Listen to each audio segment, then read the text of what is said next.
ఉత్కంఠ భరితమైన మధుబాబు గారి socio crime thriller సిరీస్లో వెట్టి 3వ భాగం. నాగమ్మ తల్లి గుడి దగ్గరికి పోయి వస్తానని చెప్పిన వైద్యుడు రమణాచార్లు కనిపించాడు. ఆయన వెనకే పరిగెత్తుకుంటూ వస్తున్నాడు చిల్లర కొట్టు చెన్నకేశవులో. కంచు చెంబుడు పాలు గుటుకు గుటుకుమని తాగినావు కదా, చాప మీద పడుకుని హాయిగా నిద్రపోకుండా వీధిలోకెందుకొచ్చినావు? దగ్గరికి వస్తూనే చిరుకోపంతో మెత్తగా మందలించాడతను. కోడెనాగు మాదిరి రాబోతున్నది అమ్మి. రెండో వైపు నుంచి ఆమె భుజాల్ని గట్టిగా పట్టుకుని అతి బలవంతంగా అవతలికి లాగాడు రమణాచార్లు.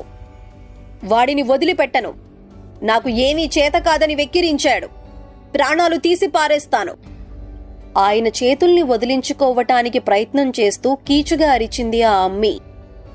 అమాయకుడు తల్లి, నీ గురించి మా గురించి ఏమీ తెలియనివాడు, నువ్వు కోపం చేయకూడదు అనునయంగా అంటూ ఇంకా కొంచెం అవతలికి తీసుకుపోవటానికి ప్రయత్నించాడు రమణాచార్లు. నువ్వు చెప్పావు కాబట్టి కోపాన్ని వదిలేస్తాను, వచ్చి నాకు వందనం చేయమని చెప్పు. కోపం పోయినట్టు శాంతంగా నిలబడుతూ చెప్పింది ఆ అమ్మి. చెయ్యవయ్యా సామి, వందనమంట చేసేయి. చెయ్యకపోతివంటే ఇయాల నీతో పాటు మాకు కూడా రాత్రంతా రాములోరి భజనే. గబగబా ఆ మనిషికి చెప్పాడు చెన్నకేశవులు. వందనం చెయ్యటమేమిటో, చెయ్యకపోతే రాములోరి భజనంటే ఏమిటో కొంచెంగా కూడా అర్థం కాలేదు కదలకుండా నిలబడి ఉన్న ఆ మనిషికి. అది కాదు, అసలు జరిగిందేమిటంటే అంటూ తన పరిస్థితిని వారికి విశదపరచబోయాడు. పరమ ప్రశాంతంగా కనిపించే చెన్నకేశవులు ముఖం కూడా ఒక్కసారిగా ఎర్రబడిపోయింది. వందనం చేయవయ్యా మగడ, ముందు వందనం చేసి తర్వాత మాట్లాడు, గయ్యమని అరిచాడు. ఒక అడుగు ముందుకు వేసి చేతులు జోడించాడా మనిషి. వందనాలు తల్లి అన్నాడా అమ్మితో. కిలకిలా నవ్విందా అమ్మి. తెల్లటి పలువరుస కనులకు ఇంపుగా బయటికి కనిపించేటట్లు పెద్దగా నవ్వింది. నడుము దాటి ఇంకా కిందికి వేలాడుతున్న తలకట్టు చెదిరి భుజాల మీదికి పరుచుకునేటంతగా పడీ పడీ నవ్వింది. భయపడ్డాడు. నాగమ్మ తల్లి నిజంగానే నా ఒంటి మీదికి వచ్చేసినట్లు కంగారు పడిపోయాడు అని రమణాచార్లు గారితో అన్నది. భయపడిపోయావు కదూ? ఆ మనిషి వైపు తిరిగి మృదుమధురంగా అడిగింది. నోరు తెరిస్తే మాట బయటికి వస్తుందో రాదో తెలియకుండా పోయింది కాబోలు. మూగగా తల ఊపాడా మనిషి. తీసుకుపోండి ఆచార్లు గారు, తొందరగా ఇంటికి తీసుకుపోండి. ఒట్టి మొండివాడు కాబట్టి నిబ్బరంగా నిలబడ్డాడు ఈ అబ్బడు. ఇదే మన ఊరి పిల్లకాయలెవరైనా అయ్యుంటే ఈ పాటికి నానా గోల చేస్తూ ఉండేవాళ్లు. ఆ మనిషి చేతిని పట్టుకుని వెనక్కి లాగుతూ ఆచార్లు గారికి చెప్పాడు చెన్నకేశవులు. రామ్మా, రా తల్లి, మనం మన ఇంటికి వెళ్ళిపోదాం. మంచు కురిసే టైము, నీ తలకట్టు తడిసిందంటే జలుబు చేస్తుంది, లేనిపోని బాధలన్నీ వచ్చి నెత్తికి చుట్టుకుంటాయి అంటూ ఆ అమ్మిని తన ఇంటివైపు తీసుకుపోయాడు ఆచార్లు గారు. నోరు తెరుచుకుని చూస్తున్న మనిషిని తను కూడా తీసుకుపోయాడు చెన్నకేశవులు. అతను పడుకునే పాకవైపు కాదు, అవతలి వీధిలో ఉన్న గందరగోళం వైపు. రంగురంగుల బల్బులతో చిత్ర విచిత్రంగా అలంకరించబడి ఉన్నది నాగమ్మ గుడి. మట్టి ప్రమిదెల నిండా నూనె పోసి రెండ్రెండు ఒత్తులు వేసి గుడి చుట్టూ దీపాలు పెట్టారు ఆడంగులు. గుడికి అటూ ఇటూ ఉన్న చెట్ల కొమ్మల మీద, కింది భాగంలో ఉన్న చెదపుట్టల దగ్గర చిందులు తొక్కుతూ ఆటలు ఆడుకుంటున్నారు పిల్లలు. 18 మూరల ఎత్తున్నది ధ్వజస్తంభం. పెద్ద పెద్ద చెక్క బల్లలు వేసి వాటి మీద సుఖంగా కూర్చుని ఉన్నారు గ్రామంలోని పెద్దలు చాలామంది. గొంతులు బొంగురుపోయినా వదిలిపెట్టకుండా భక్తి పాటలు పాడుతున్నారు ఆ ఊరి భజన సమాజ సభ్యులు కొంతమంది. నాగమ్మ తల్లో, నాగమ్మ తల్లో, కరుణించి కాపాడు మముగన్న తల్లో. చెక్కబల్లల మీద కూర్చుని ఉన్న వాళ్లలో ఊరి ప్రెసిడెంట్ కూడా ఉన్నాడు. నెమ్మదిగా నడుచుకుంటూ వస్తున్న చెన్నకేశవుల్ని చూడగానే గబుక్కున లేచి అతని దగ్గరికి వచ్చాడు. ఇదిగో చెన్నకేశవులు, ఈ భజనోళ్ల గోల చాలా ఎక్కువైపోయింది. ఈ తాళాలు, ఈ మేళాలు ఊళ్ళోగ్గాని పెద్దగా వినిపిస్తుండయా? రహస్యంగా అడిగాడు. ఇవాల్టికి ఆ గోల కూడా పూర్తయిపోయిందయ్యా. ఇడిగో ఈ అబ్బాయిని పట్టుకుని చర్బద్దీ ఆడేయబోతుంటే ఆచార్లు గారు నేను వెళ్లి ఆపేశాం. తాను కూడా రహస్యంగానే సమాధానమిచ్చాడు చెన్నకేశవులు. ఎప్పుడూ లేనిది ఈ మధ్యన మాకు ఈ తగలాటం ఒకటి తలకు చుట్టుకుంది. లాల్చీ జోబులో నుంచి అంతకుముందే తయారు చేసుకుని సిద్ధంగా ఉంచుకున్న పొగచుట్టను బయటికి తీస్తూ బరువుగా అన్నాడు ప్రెసిడెంట్. శ్రద్ధగా వింటున్నట్లు తల ఊపటమైతే ఊపాడు గాని ఆ మాటల్ని పట్టించుకోలేదు చెన్నకేశవులు పక్కన ఉన్న మనిషి. భజన సమాజం సభ్యులు పాడుతున్న పదాలనే ఆలకిస్తున్నాడు. నాగమ్మ తల్లో నాగమ్మ తల్లో కరుణించి కాపాడు మముగన్న తల్లో, సందెపొద్దు ఛాయలోన చాటంత పడగవిప్పి శివాలెత్తిపోతూ నువ్వు తీగలాగా సాగుతుంటే కళ్ళప్పగించినా గగ్గోలుగా అరిచినా కోపమొద్దు తాపమొద్దు మా పైకి రావద్దు. పీకమయ్య కళ్ళు తాగి పెద్దోళ్లు తూలుకుంటూ పుట్ల వెంట గట్ల వెంట గిరికీలు కొట్టుకుంటూ ఇళ్ళు చేరే సమయంలోన ఎప్పుడైనా నీ కంటపడితే బుసలు వద్దు, పగలు వద్దు, కసితీరా కాటు వద్దు.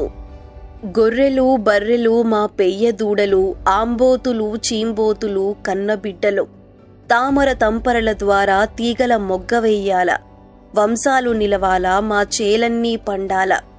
కోడిగుడ్లు బాతుగుడ్లు కడవలతో ఆవుపాలు, పులిహోర పెరుగన్నమ్మ ఆశలతో కలగలిపి కోరికలే గంగమ్మగ విరబోసి వేడుకుంటాం. నీ పేరు తలుచుకుంటాం, నీ స్మరణే చేసుకుంటాం.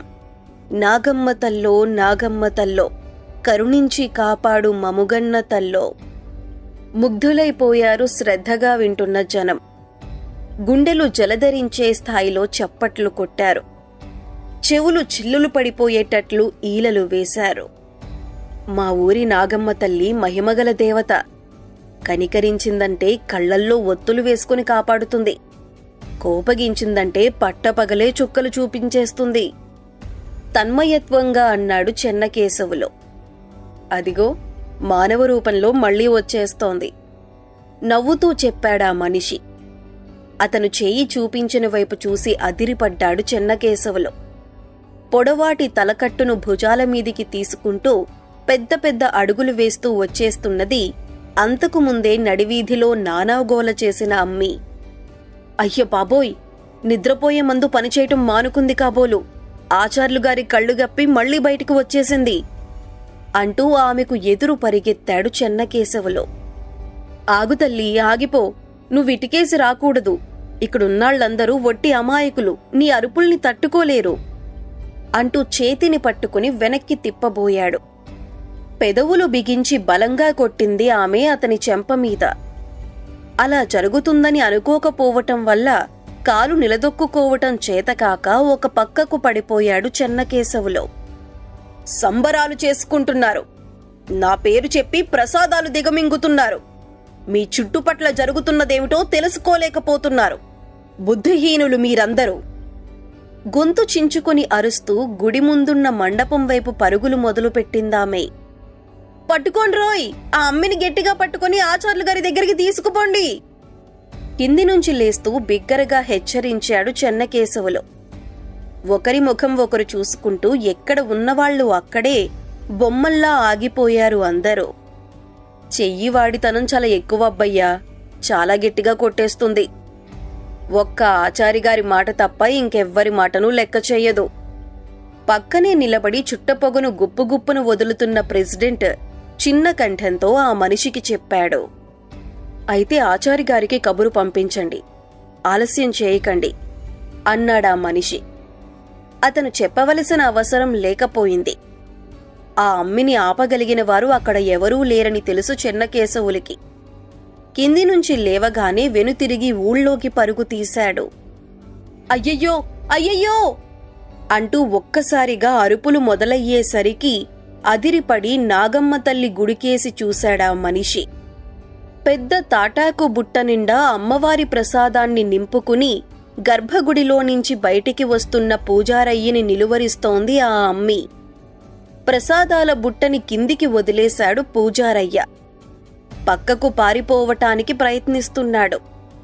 చూస్తూ నిలబడలేకపోయాడా మనిషి. ఓపిక సరిపోదని తెలిసి కూడా వేగంగా పరిగెత్తి గుడి మండపాన్ని చేరుకున్నాడు. పూజారయ్య భుజాల మీది ఉత్తరీయాన్ని మెలిపట్టి పట్టుకున్న ఆ అమ్మి భుజాల్ని తను పట్టుకుని బలవంతంగా యువతలికి లాగాడు. నీ అంతు చూస్తాన్రోయ్, నీ ప్రాణాలు బలిపుచ్చుకుంటాను. కనులను బండి చక్రాల మాదిరి గిరగిరా తిప్పుతూ కచ్చగా అరిచింది ఆమె. నేను కూడా ఆచార్లుగారి ఇంటి పక్కన ఉన్న పాకలోనే మకాం పెట్టాను. నువ్వు ఏం చేయదలుచుకున్నా అక్కడ చేయవచ్చు. ఇక్కడ ఇంతమంది ఆనందంగా జరుపుకుంటున్న పండుగను పాడు చెయ్యొద్దు. వచ్చేయ్ తల్లి, వెనక్కి వచ్చేయ్. చెన్నకేశవుల్ని కొట్టినట్టు తనను కూడా కొడితే తట్టుకోవటం కష్టమైపోతుందని తెలిసి కూడా ఆమె భుజాల్ని వదిలి చాలా అనునయంగా అన్నాడా మనిషి. నేను వెనక్కి వస్తే జరగరాని ఘోరం జరిగిపోతుందిరా. నా కళ్ల ముందే ఒక నిండు ప్రాణం గంట కొట్టేస్తుంది అన్నది ఆమె. మరేం పర్వాలేదు తల్లి, ఊరి పెద్దలందరూ ఇక్కడే ఉన్నారు, వాళ్ళు చూసుకుంటారు. మనం ఆచార్లుగారి ఇంటికి వెళ్ళిపోదాం పదా అంటూ ఆమె చేతిని సున్నితంగా పట్టుకుని మండపంలోనించి బయటికి తీసుకుపోయాడా మనిషి. తను వదిలేసిన తాటాకు బుట్టలో నుంచి మండపమంతా పరుచుకున్న తీపి ప్రసాదాన్ని చిన్న చిన్నగా ఏరి బుట్టలో భద్రపరుస్తున్నాడు పూజారయ్య. నోరు మూసుకొని తన పనేదో తను చేసుకుని ఉంటే చాలా బాగుండి ఉండేది. రోజురోజుకి దీని పిచ్చి ముదిరి పాకాన పడుతోంది. తట్టుకోవటం చాలా కష్టమైపోతోంది. ఊళ్ళో ఉండనీయటం మంచిది కాదు. కచ్చనిండిన కంఠంతో విసురుగా అన్నాడు. ముఖం మీదికి పడిన తలకట్టుని వెనక్కి నెట్టుకుంటూ ఆ మనిషితో పాటు ఊళ్ళోకి బయలుదేరిన అమ్మి తన వీపు మీద దెబ్బ పడినట్టు ఠక్కున ఆగిపోయింది. నా పిచ్చి ముదిరి పాకాన పడుతుందా? నేను ఊళ్ళో ఉండటం నీకు నచ్చటం లేదా? భుజం మీది నుంచి వెనక్కి చూస్తూ బిగ్గరగా అరిచింది. కింద పడిపోయిన ప్రసాదాన్ని తాటాకు బుట్టలోకి చేర్చే పనిని వదిలేశాడు పూజారయ్య. నిజమైన తాచుపాము ఒకటి తన ఎదుట నిలబడినట్లు భయంతో వణికిపోతూ మండపం అవతలి పక్కకు దూకి దూరంగా పరుగు తీశాడు. పరుగు తీసింది అతను ఒక్కడే కాదు. అతను మండపంలో నుంచి అవతలికి దూకిన మరుక్షణం తను కూడా కదిలింది ఆ అమ్మి. నన్ను గౌరవించని ప్రదేశంలో నిలబడి ఉండాల్సిన అవసరం నాకు లేదు. నేను వచ్చిన పని కూడా పూర్తయిపోబోతున్నది. నేను కూడా వెళ్ళిపోతా అంటూ ఇంకో పక్కకు పరుగు ప్రారంభించింది.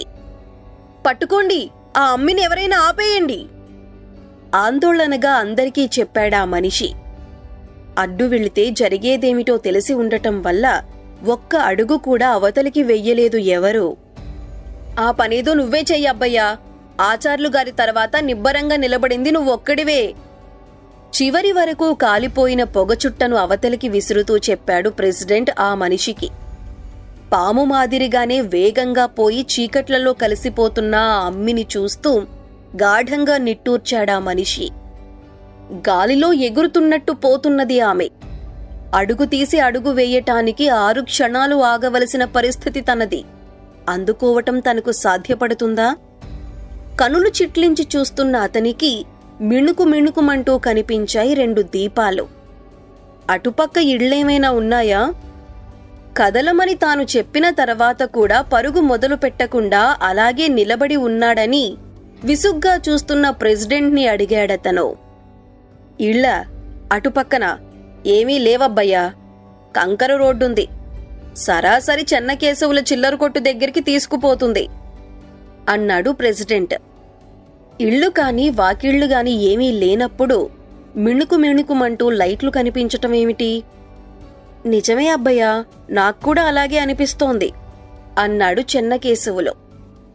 ఎప్పుడు వచ్చాడో గాని ఆచార్లుగారిని వెంటబెట్టుకుని వచ్చి ప్రెసిడెంట్ మాటలన్నింటినీ విన్నాడతను. ఆ మనిషి మనస్సులోని ఆలోచనల్ని చాలా తేలికగా పసిగట్టేశాడు. నీకు తెలియని చోటు ఇది. పరిగెత్తే ఓపిక ఇంకా నీకు రాలేదు. నువ్వు పోయి పాకలో పండుకో, అమ్మిని మేము తీసుకువస్తాం అంటూ ఆచార్లుగారు వెంట వస్తుండగా అటుకేసి పరిగెత్తాడు. నాగమ్మ తల్లి ప్రసాదం నువ్వు తీసుకోవచ్చు, నీకేమీ కాదు, తీసుకో అంటూ తనే స్వయంగా మండపంలోకి పోయి పూజారయ్య కింద వదిలిపోయిన బుట్టలో నుంచి కొంచెం తీపి పదార్థాన్ని తెచ్చి ఆ మనిషికి ఇచ్చాడు ప్రెసిడెంట్.